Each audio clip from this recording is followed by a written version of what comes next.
Welcome to Lazio Lounge, the one and only Lazio podcast in English, brought to you every week with co-hosts Vittorio Campanile and Alison McKenzie.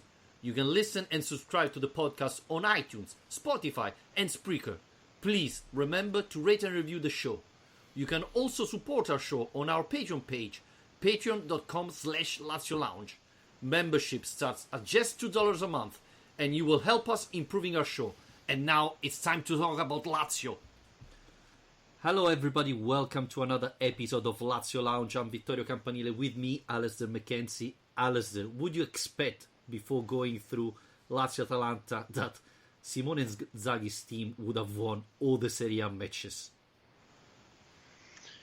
No, to be honest. Next question.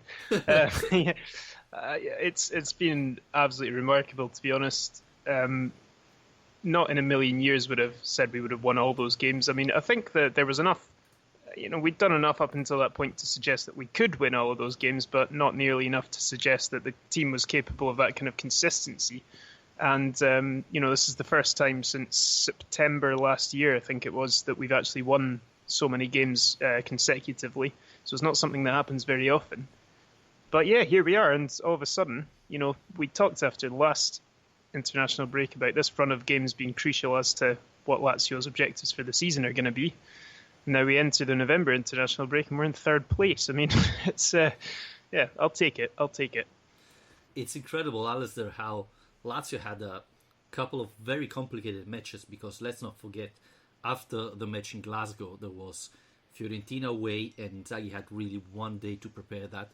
Then there was Torino at home that is struggling, but it's still a complicated match. Then we had AC Milan away, and it was 30 years that Lazio didn't win away at San Siro.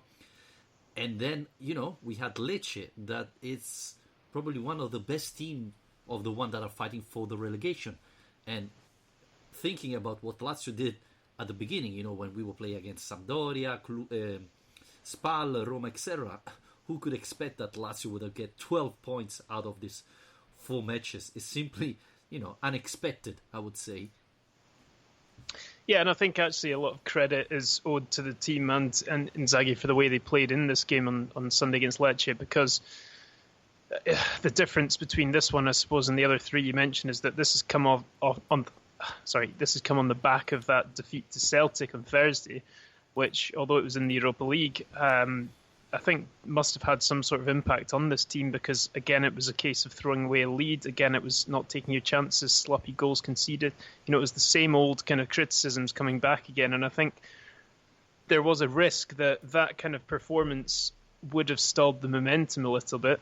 And additionally, yeah, you mentioned that Lecce are one of the better teams at that end. I think certainly they're one of the teams who are most willing to have a go at teams of the kind of relegation candidates, and they really did. I mean, it wasn't nearly as comfortable a match as perhaps the scoreline suggests, and it was. I think a few people were squirming in their seats at moments during that second half as well. So, yeah, although Lecce wasn't on paper as big a game as those other 3, I think that in context it was just as important.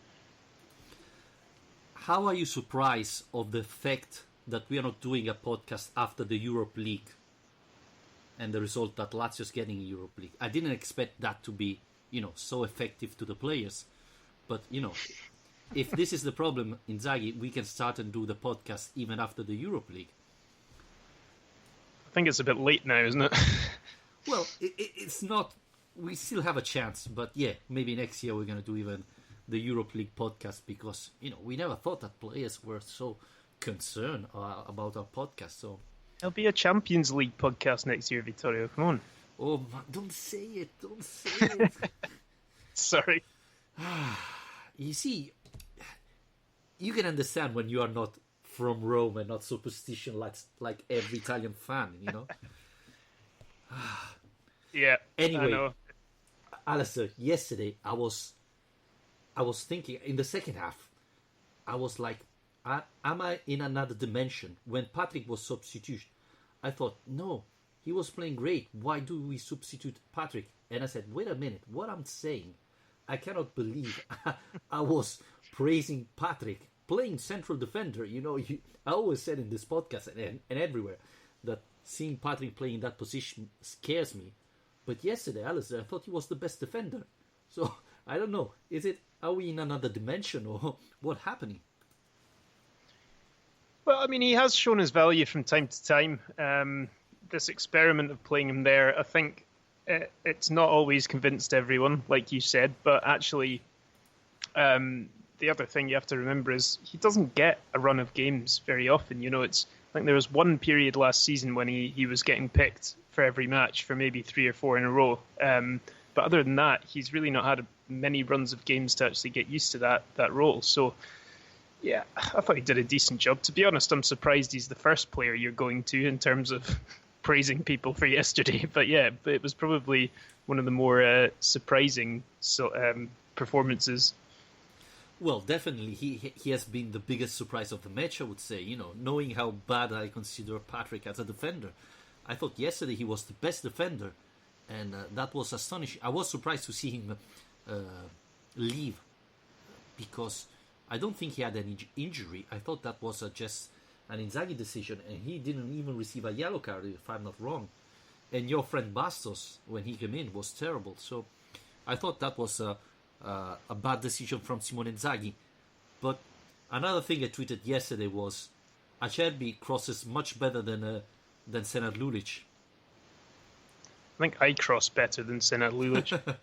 It was funny. I don't know if you remember in the second half at the beginning, Lulic had the ball on the left side and Ciro Immobile was all alone in the penalty box, and you could see Lulic trying to hurry to put the ball in the box and send it directly to the Curva Nord. That was really embarrassing.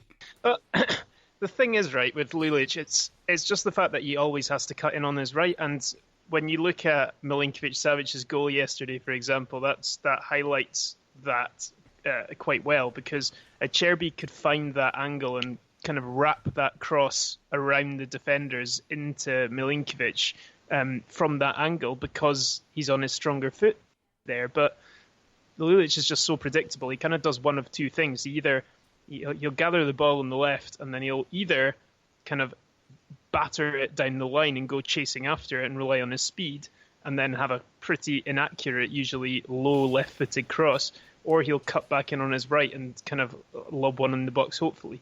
But because he's crossing most of the time from his right foot from the left wing, I just don't think he gives himself those kind of in-swingers, those kind of angles that make him a danger in those positions. Certainly not to the level of Johnny. I mean, I know we've not been totally impressed by Johnny so far, but the one thing he has shown is that he does have that delivery, that ability, and obviously it's not enough on its own. He has to be able to contribute in other ways too, but yeah, I think that's certainly a weakness in Lulic's game, but it's not one that's going to change at this point. But what do you think of Acerbi on the left, though? Because that was something that I kind of spoke about a little bit last week and said I quite liked the look of it, but then he was an absolute disaster against Celtic. Yeah.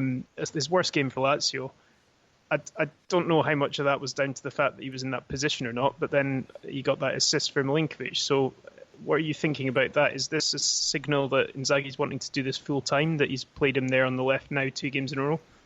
Inzaghi said that he has this option, so he changing depending on the opponent, I believe.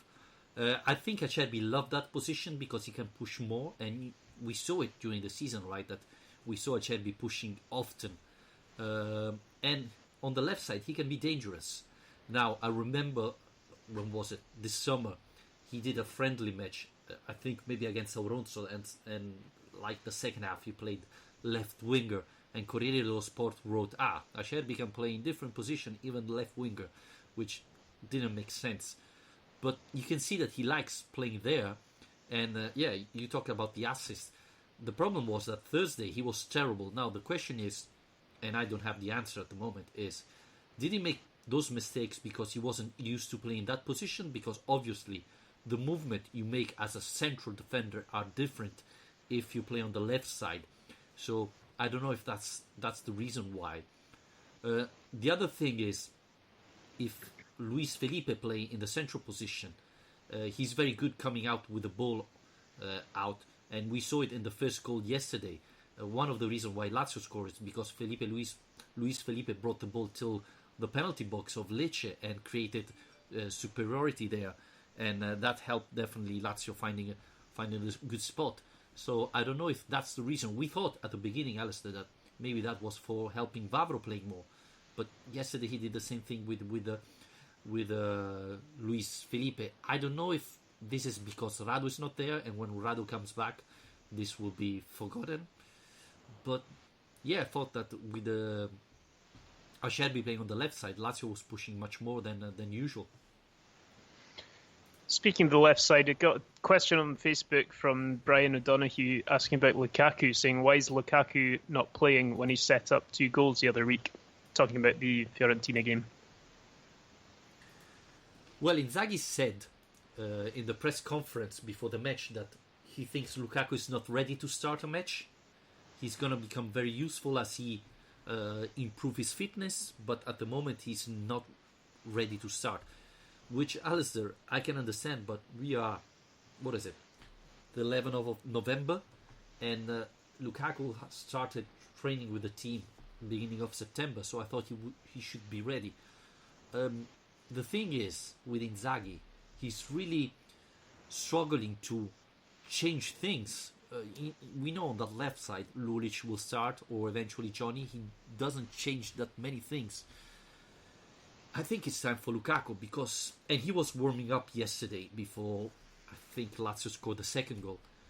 He can be a really valid option, especially in the last 20 minutes, because the other team maybe is a little bit tired and you have to chase him, and when Lukaku starts running, it's quite difficult to chase him up. So I think this could be a very good option, but I would love to see him starting eventually. Yeah, I think it's probably a shame for him from his perspective that he had such a good game against Fiorentina and he's not been rewarded with any more game time since. But then again, yeah, it's been such a long time that he's been out that I think you probably do need to be careful with how you reintegrate him. Another question we had, again on Facebook, this time from Ben Thomas, was about Lucas Leiva, saying, is this Lucas Leiva's final season as a starting 11 player, or has he got a couple more seasons left in the tank? He's moving to a 5-a-side team? That's the question? No, I have to admit that yesterday he struggled a lot. And it's not the first time. It's true, and maybe we should be talking about that. When Lazio's playing with Milinkovic Savic and Luis Alberto in the midfield, then obviously it's quite complicated for Lucas Leiva to play, especially because he's not very fast. Usually his position is very accurate, but when you have three midfielders to chase, it's not possible. It's very hard for him, and that's why pretty much Lazio in the first half, Lecce was always in a counter-attack position with 1 or 2 players free more than Lazio players. So I thought he didn't play well, but that's not his best type of football. He needs more help from the midfielder. So I think it's not a surprise that when Cataldi came in, Lazio defended better because he's more a dynamic player.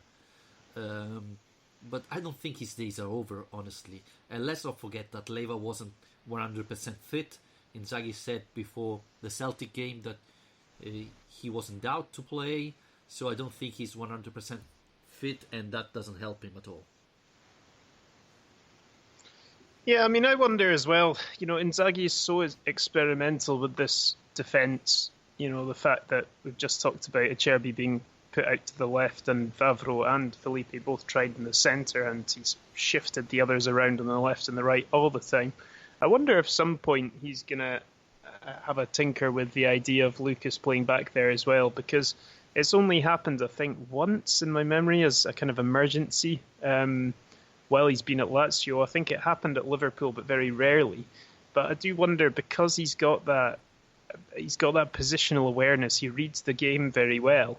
He doesn't necessarily need to be, a 6'4" skyscraper in the centre of defence in order to do a good job there. I think it's a bit too soon to say, that he's over the hill as a central midfielder. I think he still does a great job in that role for Lazio. I think, yes, we've seen his level drop off a bit this season from what we've seen from him before, but I think he's still got a future in this team in that role. But yeah, like I say, I think it'd be quite interesting to see if Inzaghi starts thinking about that, especially, considering how experimentally he likes to be with that defence. I'm a little bit surprised, Alistair, to seeing Inzaghi changing so often the three defenders, but not that much in midfield. Lazio's pretty much playing with the same players in midfield if there are no injuries, right? Marusic is out, so Lazzari has to play all the time. But instead, in defense, this week Patrick played in a Europe League, Vavro played, and so on. I don't understand why he's mixing that much the defenders and not in all the other positions. And Jeppe Nielsen on our Twitter page is asking, considering the many different options being used on the right back, could you try and take us through the pros and cons of the different options? And do you think these are the reason for Inzaghi rotation, or is it simply not sure who to pick? What's your thought about that, Alistair? Well, in terms of the pros and cons of the different options, I mean, in my mind anyway, Lazzari's got far more pros in his column than Marisic does. Lazzari's probably his greatest attributes are the fact that he has excellent delivery, excellent crossing, and is also incredibly fit. So he can last 90 minutes and he can make up that ground in both phases without problems.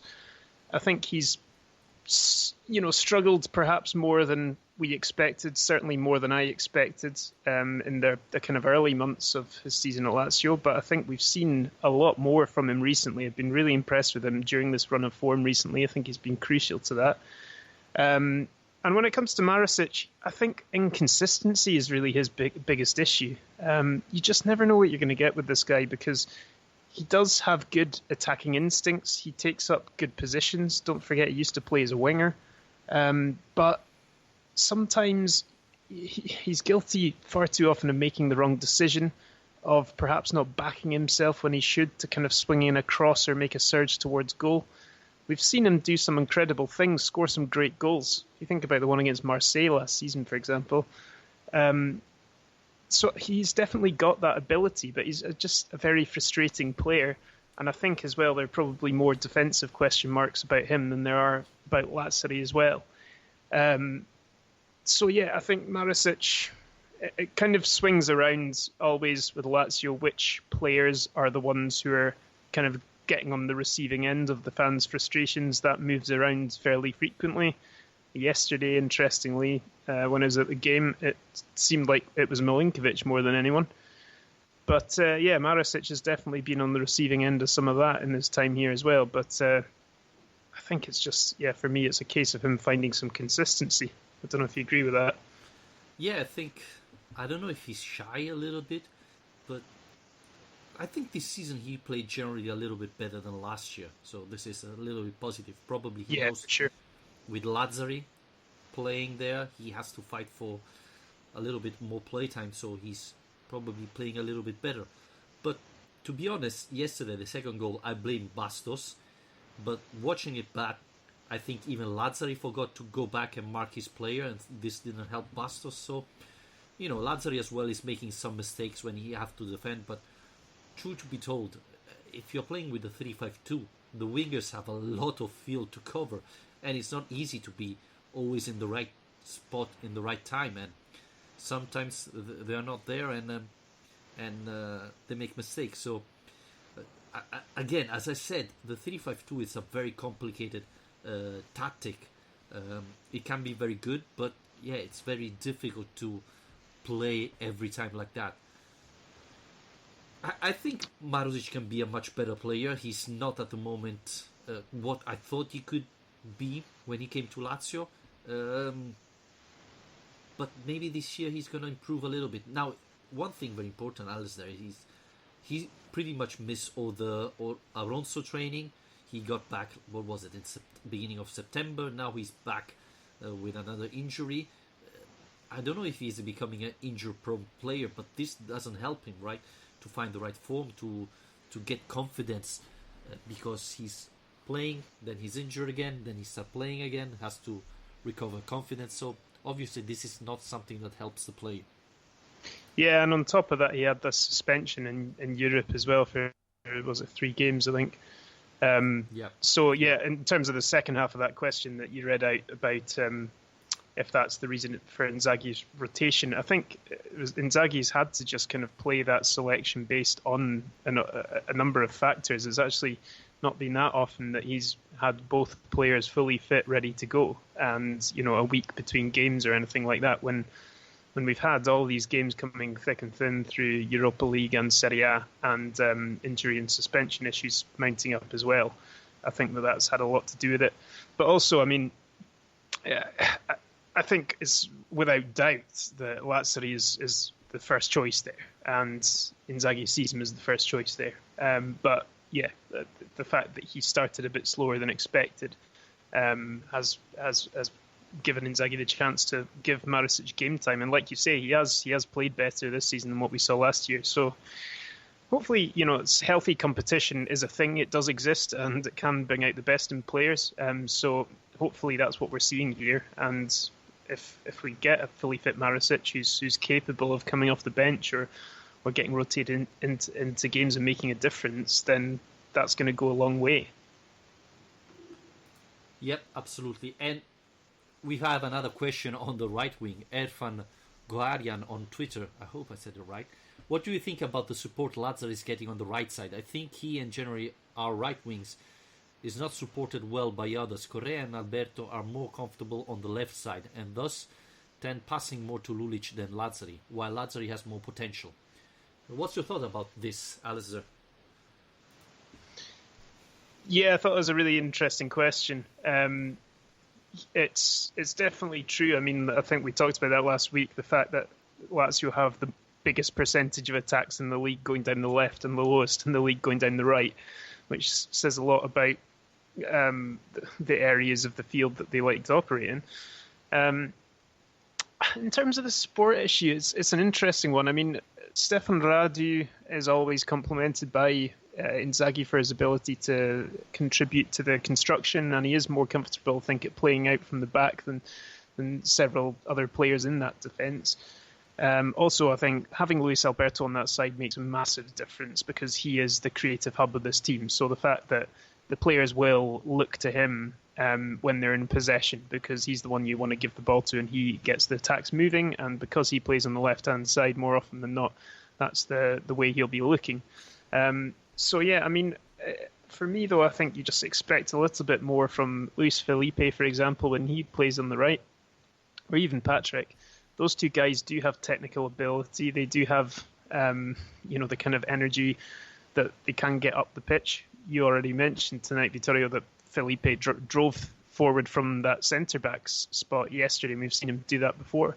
It'd be nice to see him do a bit more of that when he's playing on the right side of defence, which tends to be the role he covers the most often. And then the other thing is the unavoidable question really is Milinkovic, because yes, Alberto's the creative hub of this team, but you expect the same from Milinkovic. You expect him to be the go-to guy for them when they're in possession, someone who can launch attacks. And he's been that at times, but probably not been that often enough for people this season. And like I already said, there was a lot of frustration in the stands yesterday from fans towards Milinkovic. I didn't think he was having a very good game up until he scored. So I think it was quite an important goal for him.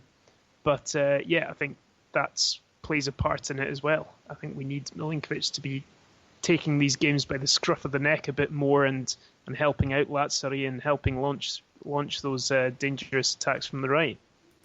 Before talking about Milinkovic-Savic, I was a little bit surprised, Alistair, yesterday to see Luis Alberto playing so much on the left side.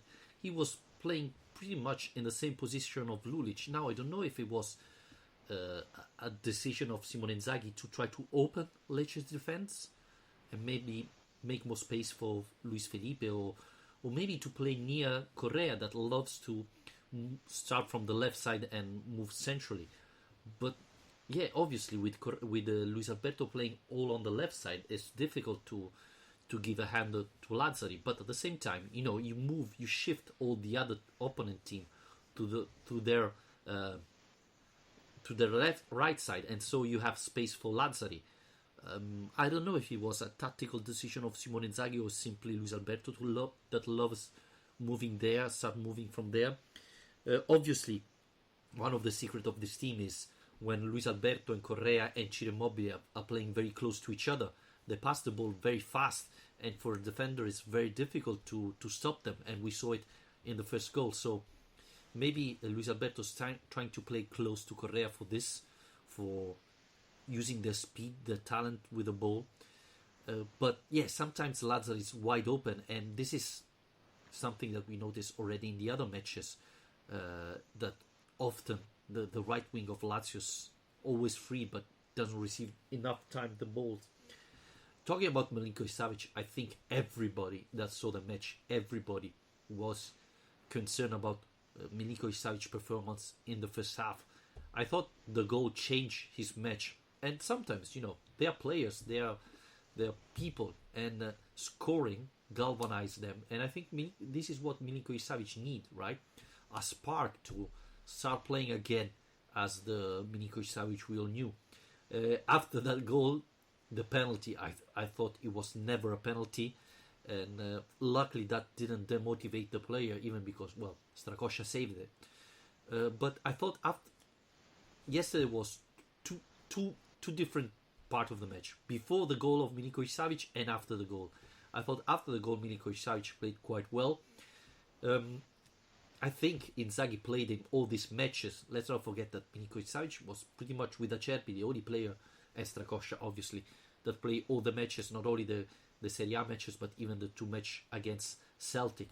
And I thought this could make him a little bit tired and play a little bit worse than he did. Instead, in the second half, he was probably one of the best players on the pitch. So I hope this would change the season of Milinkovic-Savic, because as you were saying, we cannot rely only on Luis Alberto. And on the other side, we have to think that playing with a midfield with Luis Alberto and Milinkovic-Savic is a big risk. So it has to be worth it. If Milinkovic-Savic plays great football, then okay, we can continue playing like that. But if Milinkovic-Savic play like in the first half, then it's a big risk, and there's no reward if Milinkovic-Savic played that bad. Yeah, well said. No, I agree with that. I think I want to talk a little bit about the Europa League as well, and that kind of brings me on nicely, because I think one of the other options, if you're talking about Milinkovic-Savic, is Velim Berisha, and he's someone that we've talked about before on this podcast. A few of our listeners are quite keen on, or have been quite keen on, him getting more game time, some consistency in selection, asking why he's not being picked. Now, he came on yesterday, a few days after the Celtic game. He came on in the Celtic game, and it was, there's no other word for it, a terrible pass that led to Celtic's winner. I should say, before we get on to this, that he was by far the only, far from being the only player to play a bad pass in that game. That game was absolutely riddled with individual errors, and they were punished for that one. And it really wasn't good enough. But I don't want to go and blame the entire result on Velim Berisha, because I don't think that's fair. I think the entire performance that they put out there, they got really what they deserved in the end for how sloppy they were. But anyway, on Berisha, we got a question from Matt Gandini on Twitter saying, is this the end of Berisha's Lazio career, or does he deserve a chance to redeem himself? If not, should we sell him in the January window or keep as a backup in case of injuries? I still believe in Berisha, honestly. And as you were saying, Thursday, he wasn't the only one playing badly. And remember, he came in the last, 5 minutes and created a chance. So he had a big chance. He missed it. He made a mistake, absolutely, yes. But Lazio was still 1-1, and it was like 93 minutes.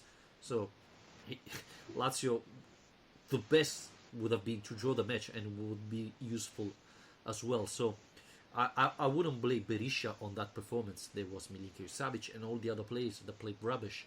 And I'm happy that Berisha came in yesterday because I thought Inzaghi made the right move to give him a little bit of playtime to forget the mistake he made. I still believe a lot in Berisha, but he has to have a chance from the beginning and possibly play near, I don't know, Luis Alberto, Milinkovic Savic, someone who is one of the starters, to give him a little bit of confidence. I still believe he's a great player. And yeah, I wouldn't sell him in January, especially if he's not asking to leave. And we'll try to give him a chance. Now, one of the biggest problems of Lazio leaving the Europa League is that there are a lot of players that pretty much played all in the Europa League. I'm talking about Favro, Berisha, but even Danilo Cataldi, these type of players, or Marusic, for example. If Lazio gets out of the Europa League, which, it looks very possible now, the playtime of these players will reduce dramatically. And then, players that don't play are not very happy. And this can,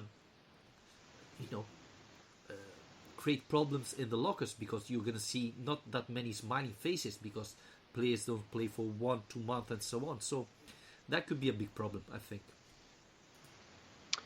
Yeah, well, I'm glad you mentioned that, because to be honest, and I don't think this is because of Celtic and the error or anything like that, but I do think that his time at Lazio is up. I think not in January, but next summer I can't see him staying. And the reason for that isn't because I think he's a bad player, and isn't because I think he's, messed up in a big game like that or anything. It's simply what you said. We're on the brink of Europa League elimination here. The games after that are the opportunities, I should say, for rotation. There aren't going to be many. And when they come, he's not high up. He's not done enough really to get him high up in that pecking order that he'll be given a chance to prove himself. And you can make arguments about whether that's fair or not, because he's not had a chance to get any consistency in this team. You could say that error came about because of that. If he's making a slack pass, it's because he's not used to how that team functions and where his teammates are going to be. But yeah, a lot of it with Inzaghi is about attitude, and he's constantly praising Danilo Cataldi's attitude, I think quite rightly, because Cataldi by now could have easily kicked up a fuss and got a move to a different team in Serie A, because he's good enough to play for another team in Serie A, but he was determined to work hard despite the fact he wasn't getting opportunities. And for Inzaghi, with Cataldi there and Parolo there, who he absolutely loves, I just don't see how Berisha is going to get enough opportunities that the club are going to think it's worth keeping on beyond the summer. I'd like to prove me wrong, but I just can't see it happening. Were you surprised that yesterday Parolo didn't come in? Because usually the first substitution of Simone Inzaghi is Marco Parolo. Instead, Danilo Cataldi came in for Leva. And then Berisha came in. I was really surprised. I don't know if it was a physical problem for Parolo, but he was on the bench. So no, I saw Parolo was doing some very vigorous warm-ups, actually, down the touchline. And as soon as I saw that, I thought, right, okay, here we go, the predictable Inzaghi substitution. But that was around the time when the game was still very balanced. And then I think it was after Lazio scored those 2 goals in fairly quick succession that Inzaghi felt a lot more comfortable. And I think that the Berisha substitution is one that Inzaghi's only ever going to do if he's very comfortable about where the game is at. He's not someone who takes high-risk substitutions in important games or in games that are tightly balanced. So I think we would have seen Parolo if the game had been as level, as close as it was, for a bit longer. Because, like I say, he was definitely being put through his paces by the coaches. Anyway, I don't know. I was a little bit surprised because every time Parolo comes in, so it was good to see a little bit of change. I was a little bit unhappy that Adekanya didn't come in. I thought, if he doesn't play in this type of matches, when is he going to play? Yeah, exactly. Yeah, I don't know. And especially around the Celtic game when you've got Caicedo who clearly wasn't fit for that match, and Immobile even wasn't 100%, and Correa's out injured completely. And I'm not saying that Inzaghi should have thrown Adekanye on, but those are the kind of opportunities really when there's no one else left. So yeah, I'm not too sure when we're going to see him, apart from maybe the very early rounds of the Coppa Italia or something like that. Even because, you could see that Caicedo wasn't fit at all, and he played all the match. In the last 10 minutes, bring in Adekanye. I mean, is this because Inzaghi thinks he's not ready? But even if he's not ready, he can be worse than a player that doesn't move. Yeah, I mean, after the game as well, Inzaghi said, Lucas and Caicedo, if this was another game, they wouldn't have played. So he was kind of talking about it as if it was a kind of selection emergency and he had no other option. But he did have other option, but he just chose not to use it. And even beyond Adekanye, he had the option, which was being touted before the match, of pushing one of the more attack-minded midfielders up behind Immobile and, giving a start to Cataldi or Berisha. But he didn't do any of that. So, yeah, I mean, look, that game was a bit of a disaster, if I'm honest. It was just the same old thing, and I don't know if it's because of the attitude this team's had towards the Europa League, or it's just a fundamental weakness within this team that they're capable of throwing games away like this. But it is startling, the difference in quality of performance between Europe and Serie A this season. We've talked about throwing away leads before, but 3 out of the 4 games in this group stage, Lazio being 1-0 up and lost 2-1. That is not good enough by any standards. And the only match where we were down, we won, right?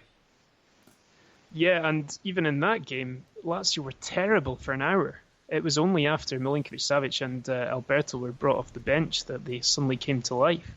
And they deserved to be losing up until that point. So the performances have been dreadful. And I wrote a piece after the match basically, questioning what that means. And for me, it kind of points to the fact that the depth of the squad really isn't very good. I mean, these guys have had an opportunity. There's been a lot of rotation in these group matches. And yes, the performance in Glasgow wasn't actually a very bad performance. They did enough to win that game. But in general, they've just not put in the 90-minute performance needed. And there have been you can't look at any of those games and come away and say that in any 4 of those matches, a fringe player or a rotation player who's been given an opportunity has really put their hand up to say, give me a start this weekend. Not that I can think of anyway. I don't think there's been any example of that happening. So I was saying that Berisha pass was basically representative of the entire campaign. Not only was it sloppy and slack and basically not nearly the kind of level of quality we've come used to, which was very much the way that Lazio played in Europe this season. But it was made by a guy who's failing to take his opportunity, and Berisha's not been the only one. So it's been a real disappointment, to be honest, the Europa League campaign. And yeah, it's not over quite yet, but we're going to need some favours now. Nearly. Shall we talk about the man of the match of yesterday? Thomas Strakosha.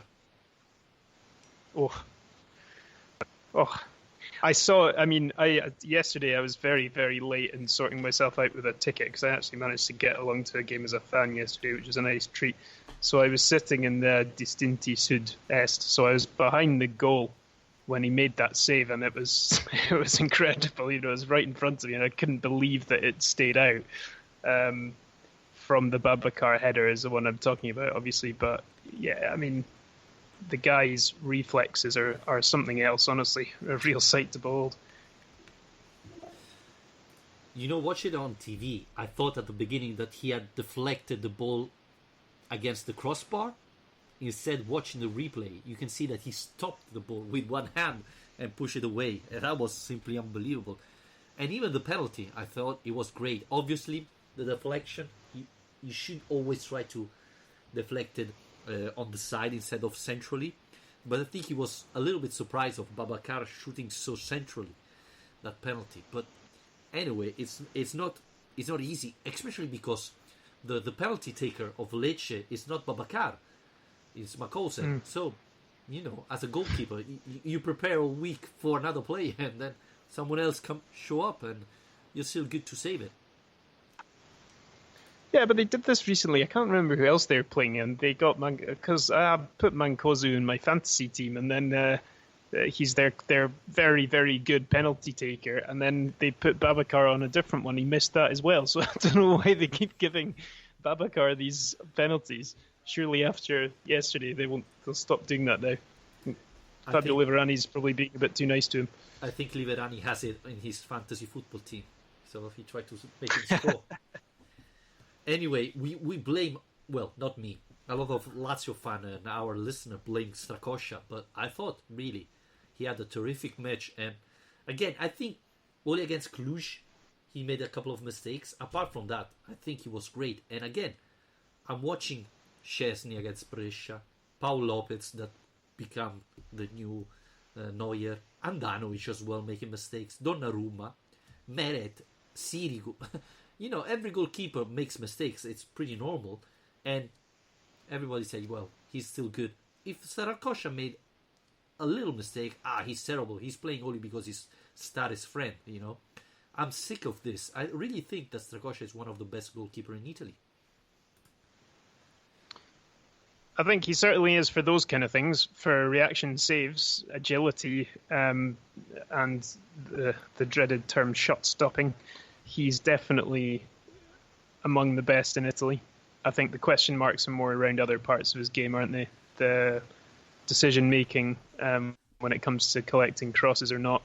Sometimes he's not assertive enough in the box, and then obviously the old problem, which is his distribution and how he goes with his feet. But no, on the whole, I think he's a hell of a player. And there was that interview with Miro Klose in the Corriere dello Sport a few weeks ago, and that was something that I think they were asking him about Simone Inzaghi and if he was surprised that Inzaghi had made the step up from the Primavera to do so well. And Klose said, well, he's not the biggest surprise. And they asked him who he was, and he said Thomas Strakosha, definitely, because there was no way he expected that this guy was going to be ready to take the step up and become the player he is. So, yeah, if you've earned the respect of Miroslav Klose, you must be doing something right. Yeah, especially, to be honest, because Strakosha was pretty much young when Klose was there. So maybe he was a little bit shy. But talking about the table, Alistair, Lazio won the last 4 matches and, well, obviously drew against Atalanta when we were now down 3-0. On the other side, we have to say that Atalanta, that was playing amazing football just 2 weeks ago, is now struggling. I don't know if they are feeling a little bit the Champions League matches, but they're not playing great football as before. And even worse, Napoli, it's in a nightmare situation. They weren't able to score against Genoa. It's not very well known for their defense. So, is things changing finally on the positive side for Lazio, or do you think it's just a fluke? No, it's not a fluke, and the numbers tell us it's not a fluke. Lazio are the second top scorers in the league, I should say, behind Atalanta, but second top scorers, one of the best defences in the league. I think overall they've got the best goal difference of any team in the league. Got Correa on fire, Ciro Immobile top scorer in the league, Luis Alberto with more assists than anyone else. And even if you don't believe in any of this statistical stuff, you can just look at the performances. And even earlier on this season, when we've not been able to get results, sometimes the performances have been better than the results suggest, such as the defeat to Inter comes to mind, where Lazio did more than enough to get a win out of that game without managing to. So I think it's kind of taken a while for it to build, and it's been a bit of a slow burner, but now it's burst into life. This team does look phenomenal at times, and there are certainly weaknesses in it, which means that we can't be ever fully confident. Even yesterday, Lazio's weaknesses were exposed quite often. But look, it's what we've been saying since doing a season preview, really, that there's a lot of teams in this league who have weaknesses this season, who are going through transitions or whatever. I think we would have certainly been happy to be 11 points clear of AC Milan at this stage, which is a hell of a gap. Cagliari are having the season of their lives, but whether or not they can actually keep that up for 38 games is another question. I hope not. They are great to watch, and it's quite refreshing having a smaller team doing so well. But yeah, it's a good moment for us, and it's one of these things where going out of the Europa League is not something any of us really wanted, but in the long term could end up being a blessing in disguise because it'll allow us to actually focus on that league objective. Yeah, let's hope that Cagliari is not another Atalanta, please. But they're playing great football. But yeah, who would expect Milan to fight for relegation at this point? And Napoli is struggling so much. I think at this point, Alistair, at the beginning of the season, we were saying, Lazio, Roma, Atalanta would be fighting for the fourth spot because the first three are pretty much already assigned. Now, and I really think that probably there are two spots for Lazio, Roma, and Atalanta to fight because I see Napoli struggling. And okay, we are talking about Lazio here in this podcast, but I don't see an easy solution for Napoli because I don't think the players are against the manager. The players are against the owner. So, or you sell all the players, or the owner sell the club. I think it's a very complicated match and situation. And obviously, this is a great bonus for Lazio that, I didn't see the table. I don't know how many points we are ahead of Napoli, but, that's great considering that Napoli... 5. So, it's really positive considering that Napoli should have been the team favorite for the third position. So I think really there's a big chance that Lazio could fight for the third spot and not only for the fourth, which would be huge. Yeah, and it'll be very important as well to pick up where we've left off after the international break because it's been, the fixtures actually ease off a bit now. That's the great thing about coming through a period of fixtures like this and getting these results is that when you come out of that period, it's only going to ease off, really. So we've got Sassuolo and Udinese before Juventus come in. And it'd be nice to be in a position, really, for that Juventus game where, there's almost no pressure. If Lazio manage to get 6 points from those Sassuolo-Udinese games and put themselves in a position where they'll still be in the top four regardless of the result against Juve, I think that will allow them to approach that game with a very positive and confident mentality, which is the best chance they're going to have of winning that game. I think the more pressure they feel, the less likely they are to win it. But if they go into that already knowing that, they're third and they've got a bit of a gap over some of the competition, then they can really go out and attack that Juve side. And it'll be an interesting game, that one. But I don't want to look too far ahead. Yeah, and even. Oh, sorry, go on, Alistair.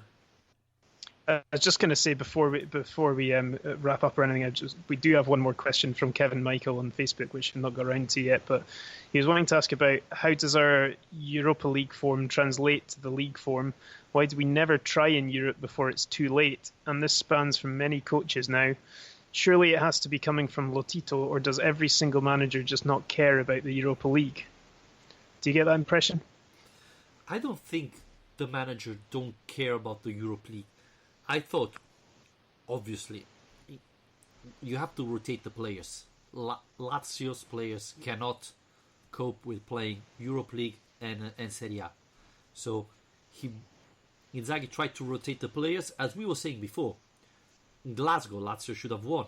At home against Glasgow, again, Lazio could have won. Against Cluj, Lazio could have easily won that match. So I don't think they don't care about the competition. It's a little bit of luck that's missing and some singular mistakes. I really don't think it's a mentally problem. I mean, it's not like Napoli that switch off in the Europe League and so on. So obviously you have to think, and we said that at the beginning, Lazio have to do the turnover, and obviously this group is complicated because the first team of Lazio would have won easily, but you cannot pretend to see Lazio playing Thursday and Sunday every match. Just look now, we have Radu out, Marzic out, Leva is not fit, and so on. Imagine if they would have played all the matches. So yeah, I don't think it's a mentally problem at all. Yeah, and I should say as well, it's not just the coach or just the team; it's also the fans. You know, if there were people turning up to these games, then the players would be more inclined to put in a better performance. I think. You know, if you've got 8,000 people going to watch Rennes, no wonder there's a lackluster, kind of lazy approach to the game. If they're not getting much support from the stands, that bleeds onto the pitch, and it shouldn't do. But I think it really has for these games. It's been notable the intensity level between the European and domestic games this season. So that hasn't helped either. Once a football player said that it's quite complicated to play in a stadium empty because you don't get the same adrenaline, the same, tense, the same tension of a match when the stadium is packed. So this definitely doesn't help the players. They get distracted a little bit by the silence. So I think this affected, and yeah, I think it makes, you're perfectly right. I think fans are less motivated of the Europe League than the players. The players would love to, win it, but they feel that the fans don't care, and this is terrible for me, especially because, and I say this so often, we are not Real Madrid. We didn't win 10 Champions League, right? Last time we won, it was, what was it, 12 years ago, 19 years ago. So even if we win a Europe League, it would be a terrific trophy. So why don't try and win it? I think Lazio should do it. Instead, fans don't care, and it's simply unbelievable. And then they say, we won the Coppa Italia, great season. Imagine if we would have won the Europe League, what season it would have been. Yeah. Right, final question from Jeppe Nielsen. Is the international break a welcome pause from the busy schedule the team has been through lately, or is it a distraction from our good run in the league?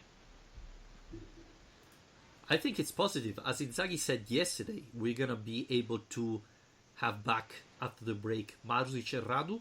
So, it's always good to have players back. Leva, Luis Alberto, who hasn't been called from the national team, and Correa can recover from the injury. I'm not happy to see Mobile go, but he's happy to play with the national team. But I think, in general, is positive because Lazio arrived to the last match, I think, very, very tired. And I would say it wasn't only Lazio. We saw Roma playing really bad yesterday. And Roma's with Lazio, they played a lot of matches, close matches, in the Europe League, in Serie A, and you could see those players really tired. So I think for the first time, I would say the break comes in a good moment for Lazio. What I don't understand is we are at the beginning of November and there already have been 3 international breaks. It really doesn't make any sense at all. And, I think 2 would have been enough.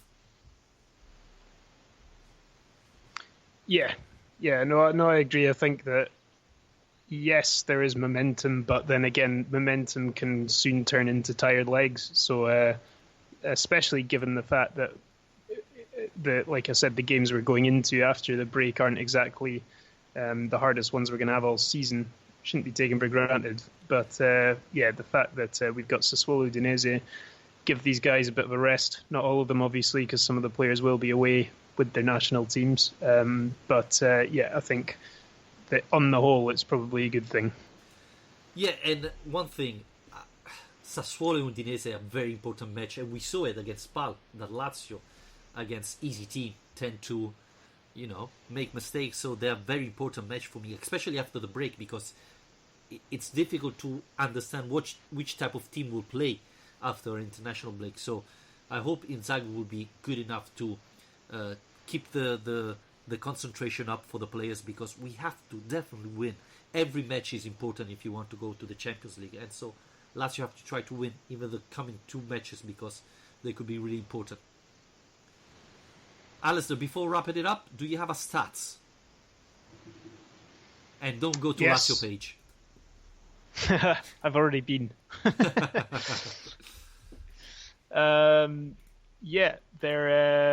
Let's have a look. Yeah, there's one on Joaquin Correa, who just is in great form at the moment, goal-scoring form.